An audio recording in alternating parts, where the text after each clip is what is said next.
nosotros nos hemos dado a la tarea de mostrar a Maracaibo. Lo primero que nosotros hacemos, obviamente, es contarles qué encontramos, ¿no?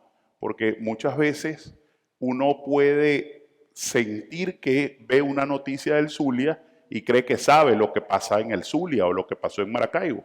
Si no es contada por quienes las vivimos, que nosotros podemos de alguna manera validar el contexto. ¿Qué contexto encontramos? Nosotros llegamos a la alcaldía el 3 de diciembre, nosotros nos eligieron el 21, pero la proclamación formal fue el 3 de diciembre.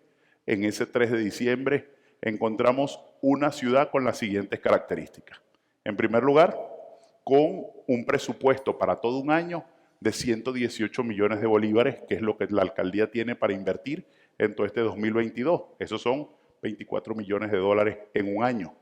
Una ciudad que llegó a tener 600 millones de dólares en un año, cuando se tenía Lago, FIDE, LAE, situado, presupuesto, etcétera, créditos adicionales. Esa es la primera característica con la que encontramos. Una alcaldía de 12.000 empleados. Esa alcaldía, además de eso, tenía la dinámica de venir de la era post-COVID. Entonces los funcionarios iban poco o no iban, porque bueno, ¿para qué ir si además de eso ganaba 7 bolívares? Porque eso era lo que se ganaba en ese momento. Ese era el contexto interno.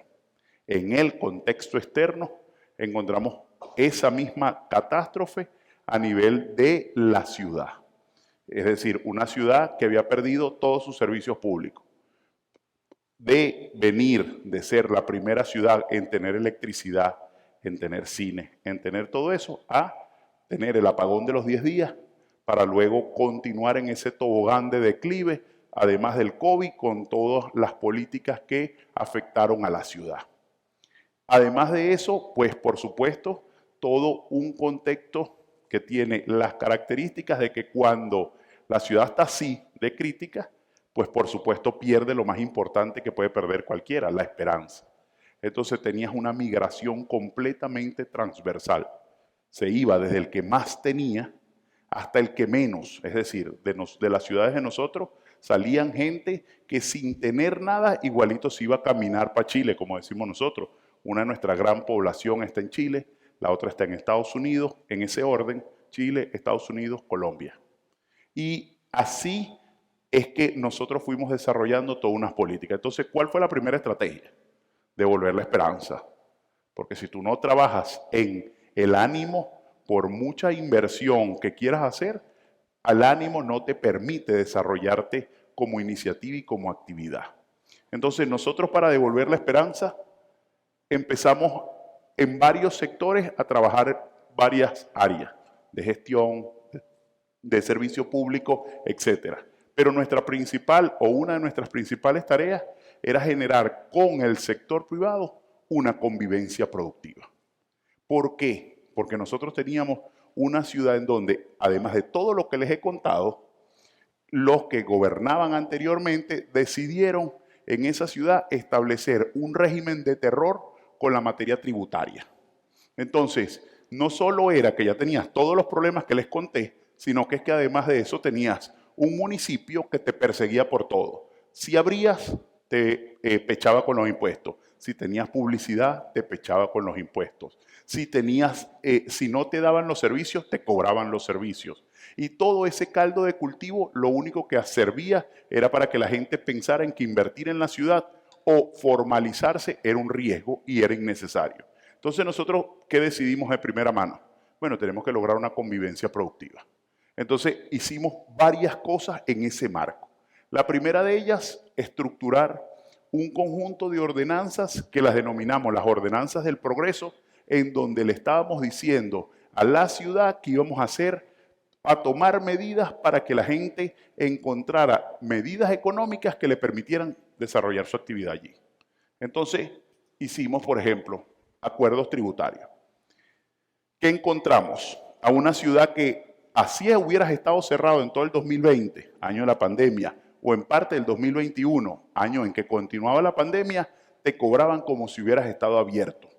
Entonces, ¿qué fue lo primero que nosotros hicimos?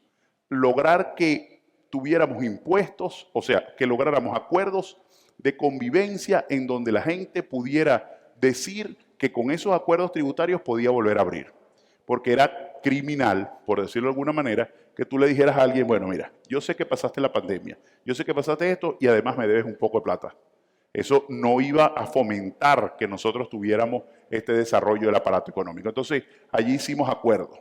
Mire, nosotros necesitamos que usted abra. Para que usted abra, usted tiene algunos montos de remisión de deuda que le permiten a usted, primero, acordarlo en partes. Y segundo, lograr que ese acuerdo en partes le permitiera también un monto muchísimo menor. Y con ese monto muchísimo menor, nosotros íbamos a poder lograr tener una oportunidad para los acuerdos. Eso hizo que lográramos no solo establecer en un porcentaje importante acuerdos, sino también lograr que la gente sintiera la primera señal de confianza. Eso fue lo primero. Lo segundo que hicimos fue eliminación del mínimo tributable. Las ciudades, para de alguna manera conseguir impuestos, tenían, en el caso de la nuestra, un impuesto que te cobraban, estuvieras abierto o no, produjeras o no, vendieras o no.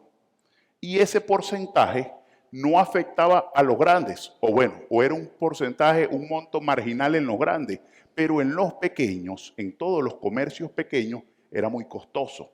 Porque además de eso, como lo dejaron de pagar, inmediatamente tenías un acumulado que tenías el negocio cerrado, querías reactivarlo, pero tenías que pagar el impuesto. Entonces dijimos, no, esto es una barrera de la posibilidad económica de desarrollarnos. Entonces, eliminamos el mínimo tributable por ordenanza con la intención de decirle a la gente, ya no tienes este problema, no importa que no abras de arrancada, pero cuando abras no vas a tener una deuda pendiente. Esa fue la primera acción. ¿Eso a quién favorece? A todos los pequeños y los medianos, porque recuérdense que tenemos una economía contraída. Entonces, en esa economía contraída, tú primero le apuestas a los pequeños para luego ir trabajando los grandes para nosotros lograr que ellos regresaran a la ciudad. Después de eso, hicimos en todas las actividades, le estamos ofreciendo a todo el que no estaba abierto un 20%, el que quiere iniciar actividades, le estamos ofreciendo un 20% de rebaja para que pueda establecerse en el municipio. ¿Eso qué implica? Ya no tienes el mínimo tributable. Además de eso, tienes el 20% para que puedas operar. Entonces, ahí tú estás abriendo la brecha para que nosotros podamos darle una oportunidad a todo el que decida emprender. ¿Y eso por qué lo estamos haciendo? Porque necesitamos recuperar la formalidad. El mundo, no es una condición nada más de nosotros, está perdiendo la formalidad por la tecnología. Usted puede hoy comprar una torta por una página en Instagram, se la llevan a su casa y formalmente no tuvo la oportunidad de ver el local. O ese local en donde usted empezó con ese 20%, ese local que le envió la torta no tenía la posibilidad de formalizarse en impuestos. Entonces le estamos diciendo a todos, ustedes tienen la oportunidad de con este 20% hacer actividades en nuestra ciudad. ¿Eso a qué nos beneficia o qué logra? Que nosotros tengamos una oportunidad de hacer que nuestra gente tenga el incentivo de la formalidad. ¿Y la formalidad a quién le sirve? Al municipio, porque logra de alguna manera entender cuántos comerciantes tiene. Y eso sirve para también ir proyectando hacia dónde va la economía del municipio o hacia dónde está apuntando, porque Maracaibo se había convertido en una ciudad de market y farmacia. Eso era lo único que había en la ciudad. Si usted iba y encontraba farmacias en todas las esquinas y encontraba mini market con productos importados en todas las esquinas, pero no encontraba un bien y servicio de nada. En Maracaibo, donde tenías desde talabarteros hasta gente que te podía reparar cualquier cosa, todo eso había desaparecido. Entonces tú tenías que fomentar actividades que sirvieran para que la ciudad lograra que nosotros tuviéramos la oportunidad de abrir todas las actividades que ya conocíamos y que la ciudad tenía. Además de eso, entonces también nos dijeron, porque eso fue parte del desarrollo de la actividad económica, nos decían, bueno, tú estás muy preocupado porque los que inician la nueva actividad tengan una oportunidad y los que necesitan reabrir y los que estuvieron abiertos también a pesar de la pela y no tenían ninguna oportunidad, entonces tuvieron un 20% también en el ejercicio económico del 2022 por el reinicio de las actividades. Entonces, con eso logramos que espacios de tradición de la ciudad volvieran a abrir y recuperaran la oportunidad de su nicho de mercado, porque nosotros en nuestros espacios de tradición teníamos la necesidad de hacer que todo lo que desarrollaba el aparato productivo económico estuviera allí. Todo esto en el marco de lo que quiero mostrarles ahorita. Esto es, nosotros hicimos una oferta electoral que se llamaba Plan Sube tu Santa María. En el Plan Sube tu Santa María no solo le estábamos diciendo a la gente que abriera en el marco de la esperanza, mira, abre, tienes una oportunidad, sino que también le estamos diciendo a todo el mundo que vaya al Zulia, que vaya a Maracaibo,